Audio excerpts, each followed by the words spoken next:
Eis aí, abençoados, o tema desta manhã: acorrentados na maldição da lei. Nosso versículo inicial está em Gálatas, capítulo 3, versículo 10. Antes de nós lermos, amados, eu vou me dirigir aos abençoados que estão aí nos ouvindo pelo YouTube, pela gravação.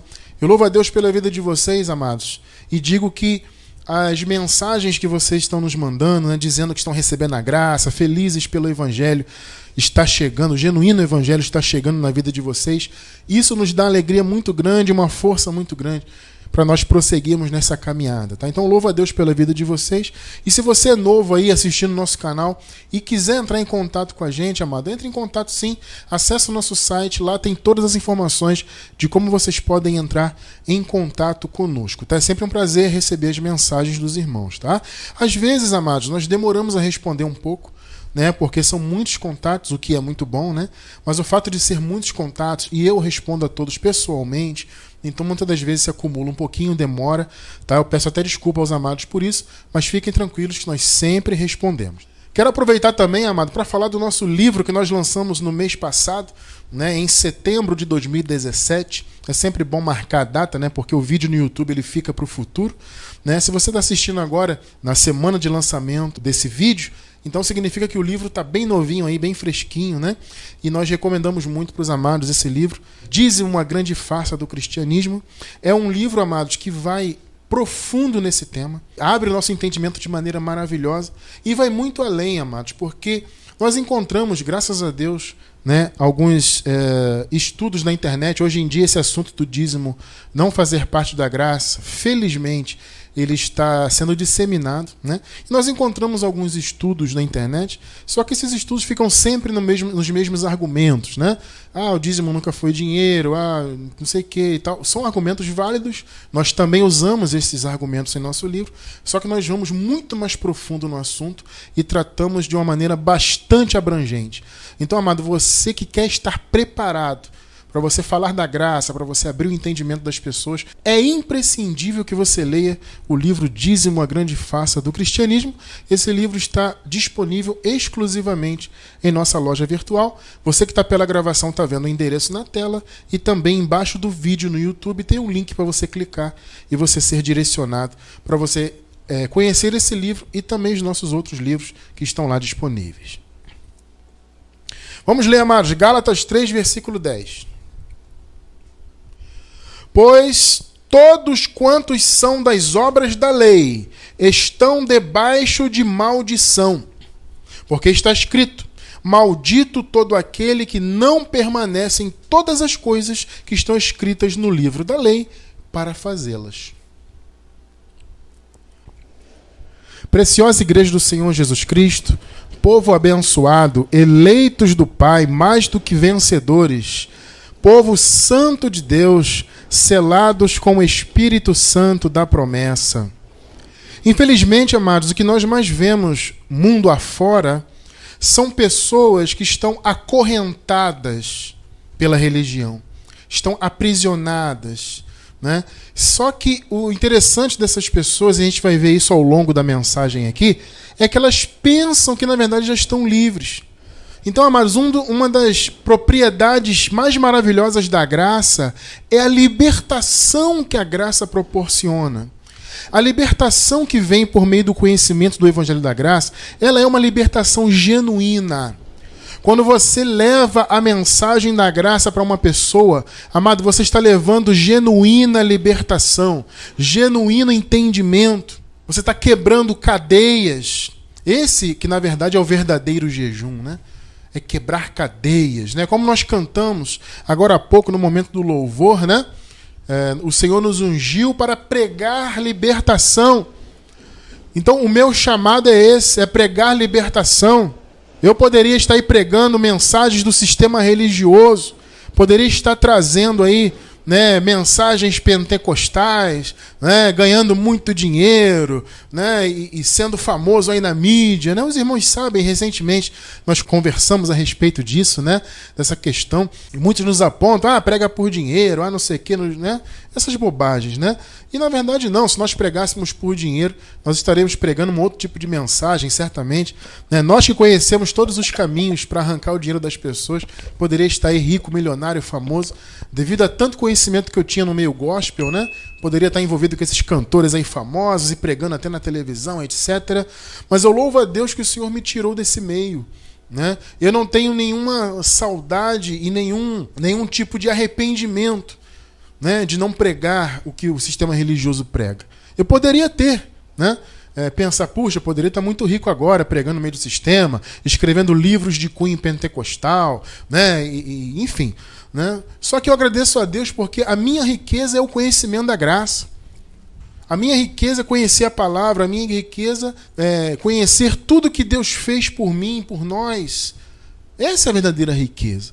O apóstolo Paulo diz, né, escrevendo aos Coríntios, que nós fomos enriquecidos em tudo. E ele diz, em toda palavra e em todo conhecimento. Então essa é a verdadeira riqueza, né? Muitos estão aí hoje, muitos líderes, por exemplo, estão aí, batem no peito, né? Se dizem os tais, tem grandes templos, entre aspas, né? Ou seja, tem grandes prédios que eles chamam de templo, e luxuosos, e são famosos, e muitos são até sábios, assim, né? Eloquentes, sabem falar, e pregam, e atraem as pessoas, mas eles não estão na verdade. E as pessoas que estão submetidas a esses líderes também não estão na verdade. Elas estão acorrentadas na mentira, no engano, na maldição da lei. Como os irmãos sabem, mas para quem é novo que não sabe, eu, Cristiano França, estive um pouco mais de 20 anos acorrentado na maldição da lei. Né? Eu servi a Deus com aquele empenho, né? Desde pequenininho. Minha mãe se converteu lá ao sistema pentecostal, eu fui junto com ela e fui criado naquele meio, com aquelas doutrinas. E quando eu comecei a me entender como gente, né? Como se diz, eu comecei a assumir alguns compromissos e comecei a aprender a tocar instrumentos, tudo mais, e me envolver com juventude da igreja. E comecei a ter responsabilidades. E eu achava que aquilo era servir a Deus, achava que aquilo era agradar a Deus. Estou agradando o Senhor, eu estou aqui em jejum, Deus está se agradando comigo. Eu estou aqui no monte, Deus está me olhando, se agradando. Porque eu estou tomando Santa Ceia, então estou em comunhão com Deus. Sabe, todos esses movimentos que a religião impõe em nossa mente. Amados, quantos e quantos milhões de pessoas estão agora envolvidas com isso? Quantos nesse momento estão, por exemplo, tomando uma Santa Ceia? Quantos estão agora no jejum, congregando pela manhã em jejum para poder estar santo diante de Deus? Muitos de nós vivemos isto. Agora veja o privilégio que é você não estar mais envolvido com isso. Você não está mais envolvido com o mandamento da lei. Você não está mais envolvido com ordenanças, com proibições, com imposições. Nada disso mais rodeia a nossa vida. Por quê? Porque antes nós estávamos acorrentados na maldição da lei e do legalismo e hoje, pela graça, estamos libertos. E nós desejamos, abençoados, a cada dia levar essa palavra ainda mais, para que muitos outros irmãos alcancem o conhecimento, para que muitos outros irmãos venham descansar na verdade da graça. O nosso chamado é esse. Nós estamos aqui nessa luta, amados, de levar essa palavra apesar de tudo, porque nós temos um desejo de ver muitas vidas sendo libertas. E cada mensagem que a gente recebe nos dá uma alegria, uma força muito grande. Eu estava conversando com a abençoada Juliana ontem, a minha esposa, falando disso. A força que essas mensagens me dão, né? A pessoa escreve uma mensagem, poxa, eu estou sendo liberto, eu estou feliz, as suas mensagens abriram o meu entendimento e tal. Isso, amado, não tem preço. Isso é maravilhoso. Você saber que você está quebrando correntes, quebrando cadeias na vida das pessoas. Por isso que é importante o Ministério em Graça crescer, evoluir e avançar. Porque o que há de pessoas aí acorrentadas, amados, na maldição da lei, não está no gibi. Então nós não podemos querer o privilégio de conhecer a graça só para nós. Já conheci a graça, agora eu estou tranquilo. Não. Quando você conhece a graça, é aí que você tem que se envolver cada vez mais no projeto do reino de Deus. Você não pode estar... Tudo bem, você vai estar tranquilo em relação à sua vida. Que você não tem mais medo de diabo, não tem medo de Deus, não tem medo de perder a salvação, né? Não tem medo de não estar em comunhão com Deus, não tem mais medo de estar em pecado, nada disso mais rodeia a sua vida, porque você está em graça. Mas você não pode querer esse privilégio só para você. Essa palavra tem que chegar aos ouvidos dos abençoados, dos eleitos de Deus. Então nós temos que cada vez mais vestir a camisa da graça, para que os aprisionados na maldição da lei, os que estão acorrentados, alcancem o privilégio de conhecerem a graça. Então você vê que o Paulo fala aqui, o Paulo, amados, ele não usa de meias palavras. Aqui, Gálatas 3:10. Pois todos quantos são das obras da lei estão debaixo de maldição. Então, amado, isso é inegociável. Então a pessoa está debaixo de obra da lei na igreja aí, seja qual for a denominação, está debaixo de obra da lei, ela está debaixo de maldição. Ah, mas Cristiano, eu vejo tantas pessoas aí que pertencem à igreja A, à igreja B, no meio da lei, e tem uma vida boa, e tem isso, e tem bens materiais. Amado, pouco importa isso. Até quem não crê em Deus tem bens materiais. O ateu tem. O que mais tem aí são ateus que são riquíssimos, que têm bons casamentos, vidas boas, pessoas de outras religiões, pessoas de religião de origem africana. Quantas tem aí? Espíritas e etc., né? Que têm vidas boas também. Isso não significa absolutamente nada. A maldição da lei afeta a nossa eternidade, não no sentido de perder a salvação, porque quem é ovelha não perde a salvação, mas afeta o galardão. Aliás, eu quero aproveitar, vou recomendar o nosso livro Respostas em Graça. Esse livro é maravilhoso, ele tem 62 perguntas e respostas sobre a graça, e uma dessas perguntas é exatamente sobre essa questão da maldição da lei. Você que está vendo aí pelo YouTube a gravação, está aparecendo aí na tela a imagem do livro, querendo adquirir para você se aprofundar, amado, olha, esse é um material maravilhoso também, tá? Porque tem uma parte que explica detalhadamente essa questão. Inclusive no nosso livro também, sobre o dízimo, a gente fala dessa parte também. Para você entender como ela afeta a nossa vida. Então, quantos estão aí enganados, achando que estão bem? E às vezes materialmente até estão, mas estão debaixo de maldição. Não estão agradando a Deus. Podem até ser ovelhas, podem até estar... São até muitas das vezes salvos no espírito. Porque se é ovelha, está salvo. Né? A salvação eterna já foi concretizada. Então quem é ovelha foi salvo, sempre salvo na cruz. Então eu não estou discutindo a salvação, eu estou discutindo o galardão, eu estou discutindo a eternidade. Né? Muitos estão aí achando que estão bem, que estão isso e aquilo, reinando em vida, e na verdade não tem galardão algum. Serão salvos como pelo fogo, né? O apóstolo Paulo fala isso, né? São salvos como pelo fogo. Fogo é uma figura de juízo, né? Então é salvo, mas e o galardão? E a recompensa? Deus, amado, ele quer recompensar todos os seus. Deus, ele tem galardão para todos que fazem a sua obra, mas a obra tem que ser perfeita. A obra tem que ser de ouro, de prata e de pedras preciosas.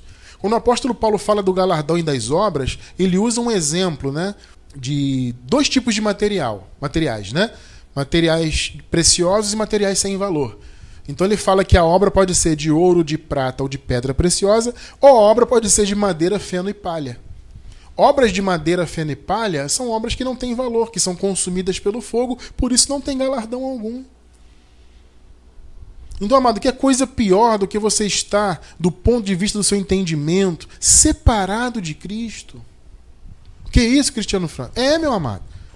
Separado de Cristo. De repente você é novo na graça, nunca leu isso, a gente já vai chegar lá. E é um baque, né, para quem não conhece muito bem a graça ainda, fica impactado. Cristiano, quer dizer que enquanto eu estive cumprindo obras da lei, eu estava separado de Cristo? Amado, sinto muito, estava assim. Mesmo sendo ovelha, mesmo sendo, né, eleito de Deus, etc. Mas a obra da lei causa isso. Ninguém agrada a Deus envolvido em obra da lei. Então, quem está envolvido com essas obras da lei, muitas delas disfarçadas de obra da graça, quem está envolvido com isso está aprisionado, está acorrentado. Aí você pode perguntar, mas abençoado, por que as obras da lei causam maldição? Por quê? Vamos entender o seguinte. Quando você pratica uma obra da lei, você se torna obrigado a cumprir todas. As obras da lei, elas são 613 mandamentos. Se você cumpre um, você está obrigado a cumprir todos os outros. Veja bem, ninguém cumpre todos os outros. Então, se você se obriga a cumpri-los, cumprindo um mandamento só, por exemplo, ou 2 ou 3, você entra imediatamente e automaticamente em maldição diante de Deus, porque você não está cumprindo os demais mandamentos. Então, se você cumprisse um e depois cumprisse todos os outros 612, por exemplo, aí você estaria perfeito. Mas nenhum ser humano tem essa capacidade na carne. Até porque, como Paulo disse, a lei estava enferma pela carne. Então, na carne não tem como. Então, se você cumpre um, você se obriga a cumprir todos. Se você não cumpre todos, você está em débito. Porque você cumpriu um, ou cumpriu 2, ou cumpriu 3, mas tem 600 e tantos outros a serem cumpridos. Então a maldição da lei é isso. Porque a lei coloca a ovelha de Deus em débito. Veja bem, amado, o débito já foi pago na cruz. Mas se você assume a graça na sua vida, se você vive plenamente a graça na sua vida, então você assumiu o que Jesus fez por você e você descansou em Cristo. Amém. Agora, se você está cumprindo a lei, então você está dizendo que o que Cristo fez não valeu para você e você tem que viver então em função da lei. Veja só o que Paulo fala aqui, Gálatas 5, versículos do 2 até o 4. Vamos ler. Eis que eu, Paulo, vos digo que, se vos deixardes circuncidar, olha aí, ó, Cristo de nada vos aproveitará. Note que o que eu estou falando, não sou eu que estou falando. O que eu estou falando baseado no Evangelho da graça. Então, se você se deixa circuncidar, a circuncisão é o quê? É uma obra da lei. Naquela época, principalmente, como eles estavam muito próximos, né? E havia muitos judeus que frequentavam as igrejas, e esses judeus que criam em Jesus, eles se mantinham, muitos deles, né? Se mantinham ainda fiéis aos costumes da lei. Então, e muitos desses judaizantes queriam circuncidar os gentios. Então Paulo falou assim, olha, se vocês se deixam circuncidar, ô Gálatas, qual é o proveito de Jesus para vocês? E aí, como eu já expliquei algumas vezes, eu vou repetir isso aqui, você pode trocar a circuncisão por qualquer outra obra da lei. Então Paulo fala, se vos deixar de circuncidar, vamos trocar por jejum? Se vos deixar de jejuar, Cristo de nada vos aproveitará. Jejum é obra da lei. A gente já vai ver isso aí mais à frente na mensagem. Tá? Se vos deixar de ser dizimistas, Cristo de nada vos aproveitará. Entende? Você pode trocar por qualquer obra da lei. Jesus deixa de ter proveito. O que Jesus fez não tem valor para quem está debaixo da lei. Você quer maldição maior que essa? 3. E de novo testifico a todo homem que se deixa circuncidar. Olha aí, ó. Ou que se deixa jejuar, ou que se deixa pagar o preço, viver em obra da lei qualquer, que está obrigado a guardar toda a lei. Hã? Aí que eu acabei de falar agora há pouco. Circuncidou, jejuou, deu dízimo, comeu Páscoa judaica, que é disfarçado de outra cerimônia, né? Comeu Páscoa, ou fez qualquer outra coisa assim, você está obrigado a guardar toda a lei.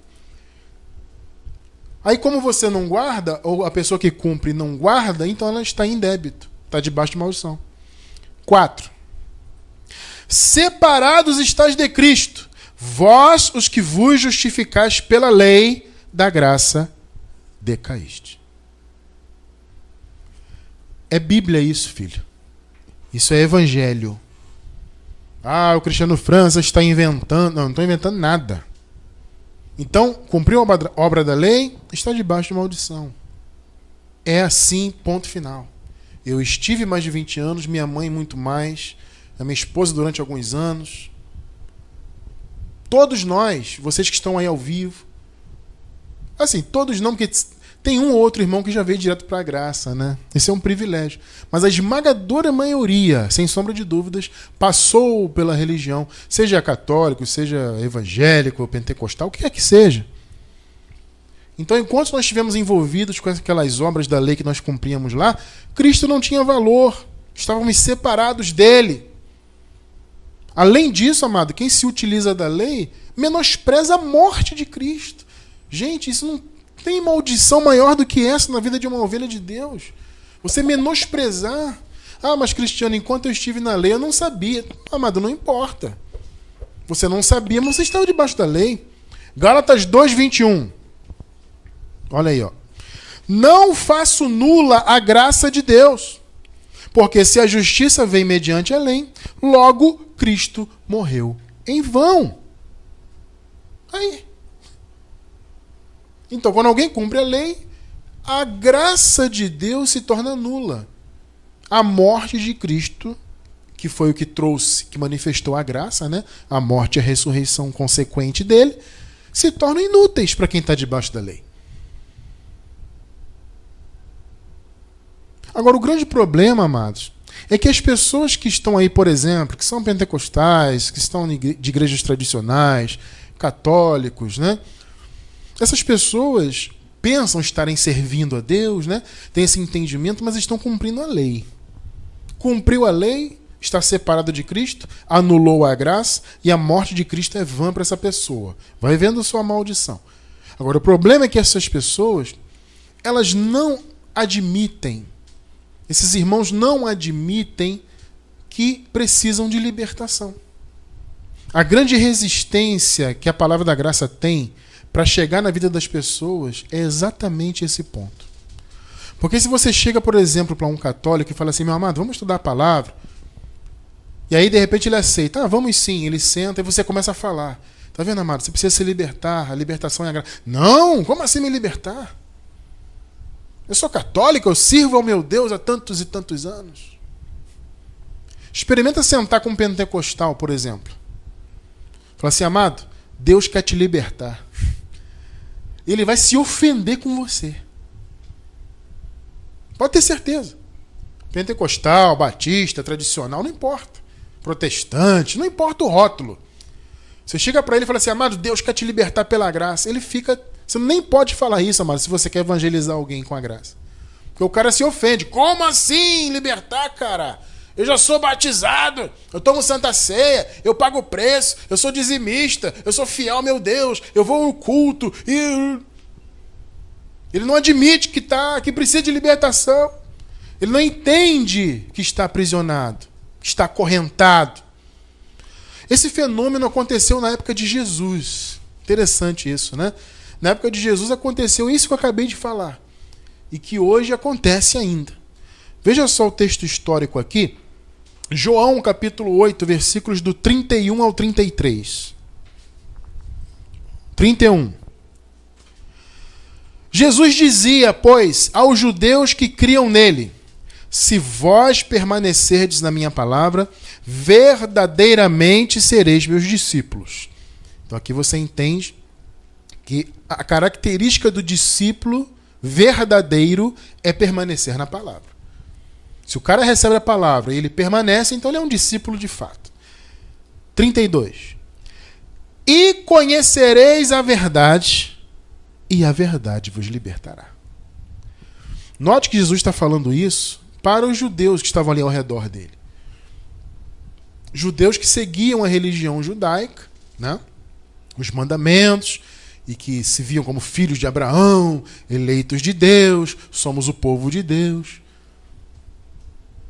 Fiéis, né, aos mandamentos da lei. Vocês acham que aquelas pessoas tinham um entendimento que precisavam ser libertas? Não. Veja só o 33.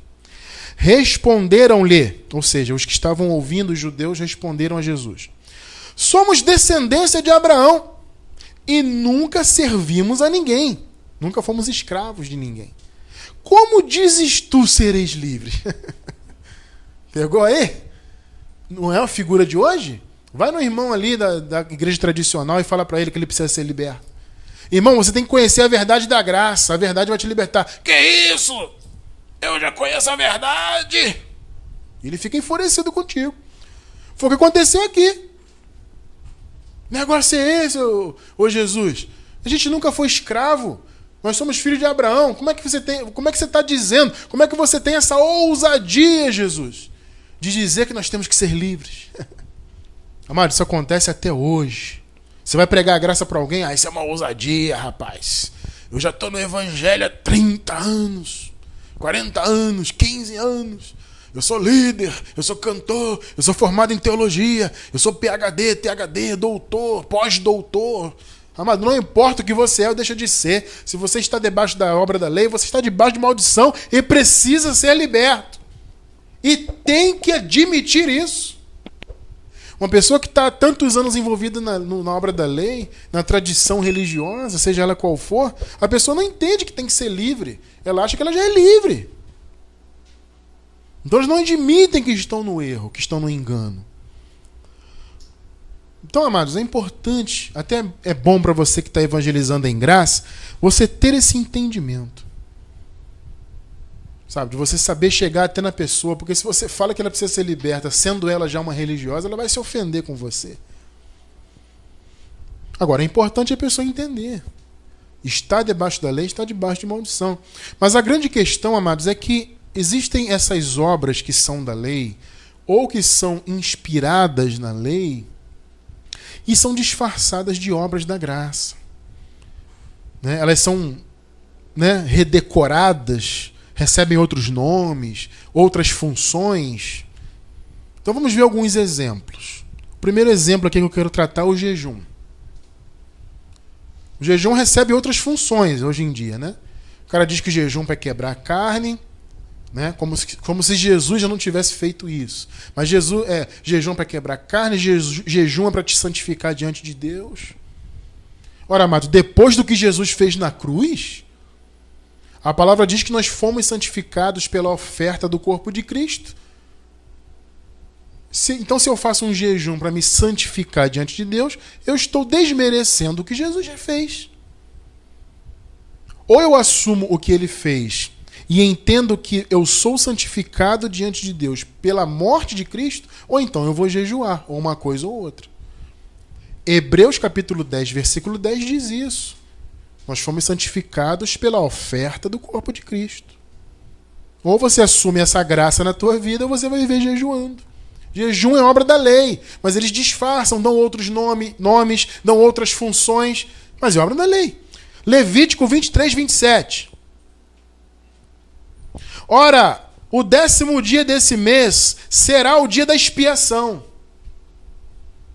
Tereis santa convocação, e afligireis as vossas almas, e oferecereis ofertas queimadas ao Senhor.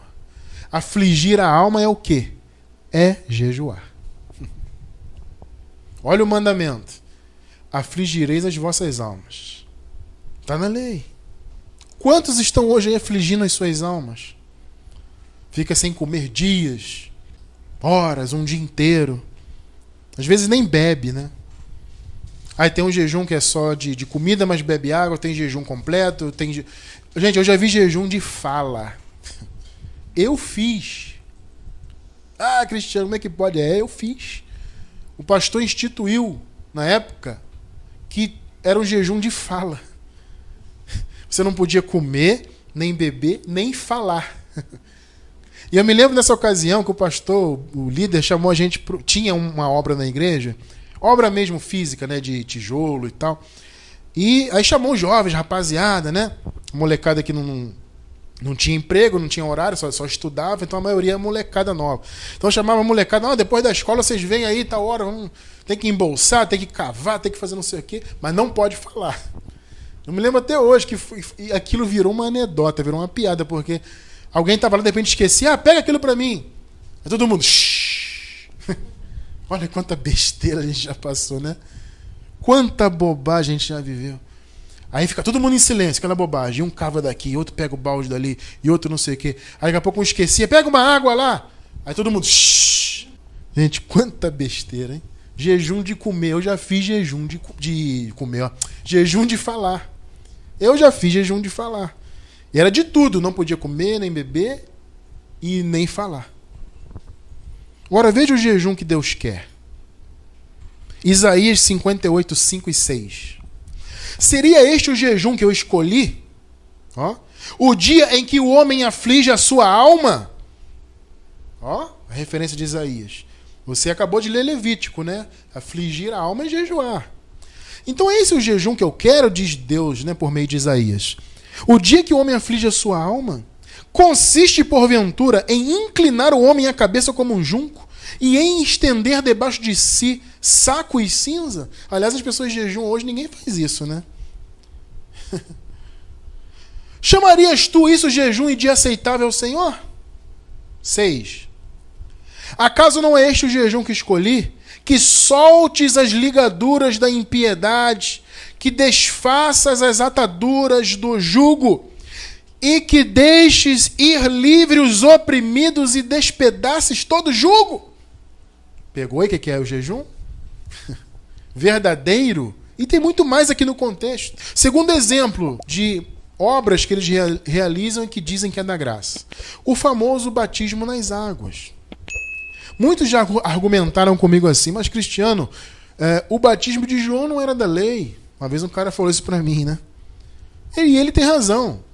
Não existe na lei algo chamado batismo de João. Não é isso. Não é o fato de o batismo de João não estar na lei. É o conceito do batismo. Vocês entendem? O batismo de João foi um batismo transitório. Há 2 batismos, o de João e o de Jesus. Entende? O de João foi transitório. João fez, os discípulos na igreja primitiva chegaram a fazer, até mesmo Paulo, que teve o entendimento do verdadeiro batismo posteriormente, também chegou a fazer, mas depois Deus o revelou o verdadeiro batismo.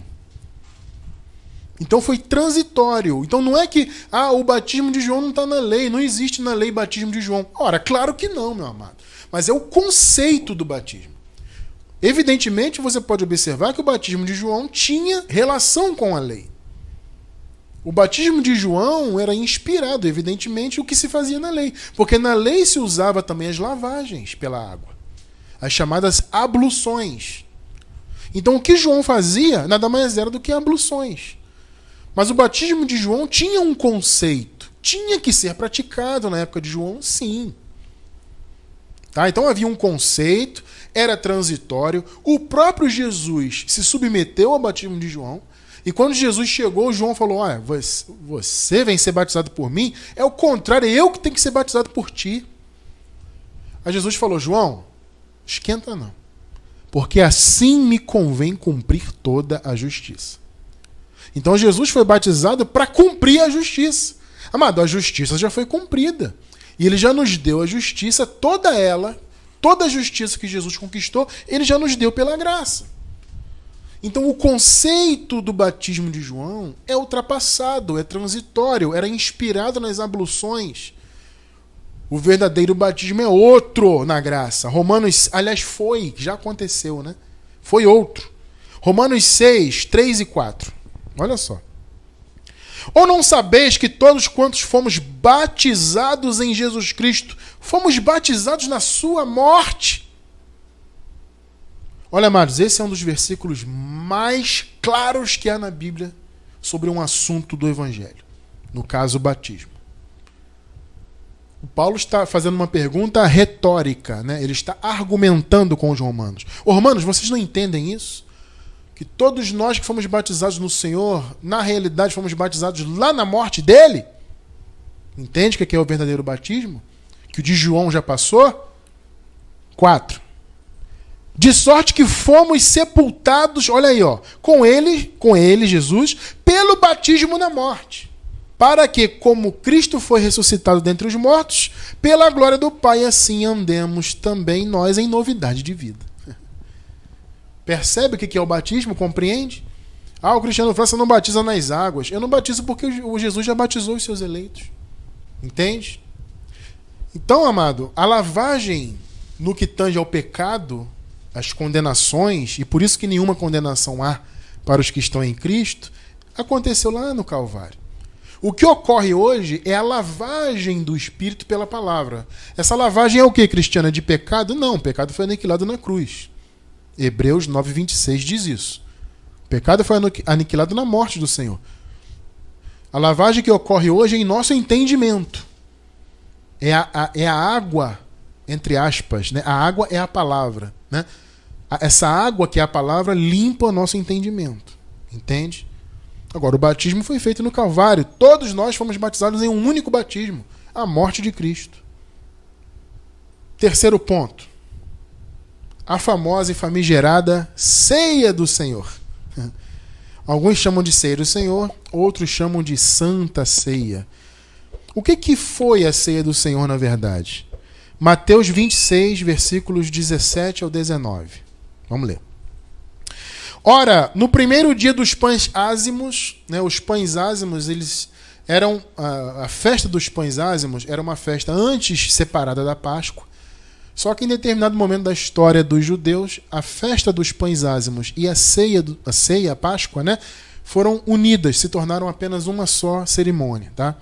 Ora, no primeiro dia dos pães ázimos, vieram os discípulos a Jesus e perguntaram: onde queres que façamos os preparativos para comeres a Páscoa? O que é a ceia do Senhor? Páscoa. Páscoa judaica. A Páscoa judaica era um mandamento da lei. 18. Respondeu-lhes: ide à cidade ter com um certo homem, e dizei que o mestre diz: o meu tempo está próximo, em tua casa celebrarei a Páscoa com os meus discípulos. 19. Eles fizeram como Jesus lhes havia ordenado e prepararam a Santa Ceia. É isso? Não. Prepararam a Páscoa. Mas eles dão outro nome. Entende?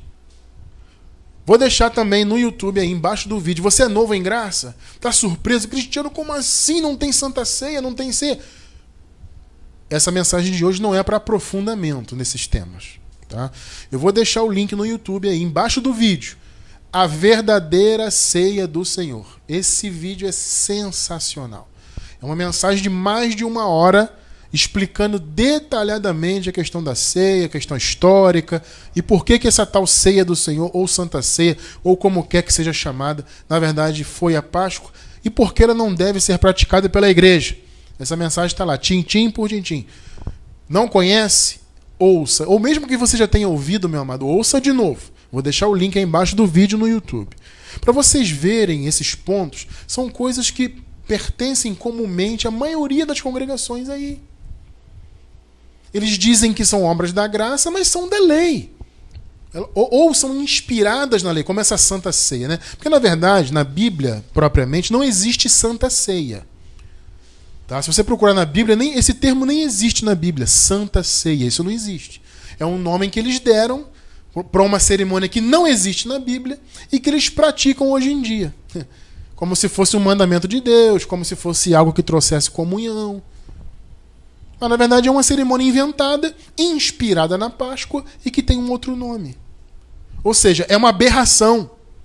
Essa tal ceia do Senhor, Santa Ceia que o pessoal faz aí, é uma aberração. Não tem nem na Bíblia isso aí. Assiste essa mensagem do link. Você que está ao vivo, amado, é só você ir na quarta-feira que vem. As nossas mensagens que são transmitidas ao vivo aos domingos e que são gravadas, elas são editadas e postadas na quarta-feira posterior. Tá? Então hoje, o dia da gravação é dia 8 de outubro. Essa mensagem, se Deus quiser, se tudo correr bem com a internet, com o YouTube, né, ela vai ser postada na próxima quarta. Então é 9, 10, dia 11, próximo agora. E embaixo do vídeo vai ter lá o link, tá bom? Dessa mensagem sobre a verdadeira ceia do Senhor. Quarto ponto que estamos tratando, né? Quarto ponto a respeito de obras que são disfarçadas de obras da graça. É o famoso dízimo.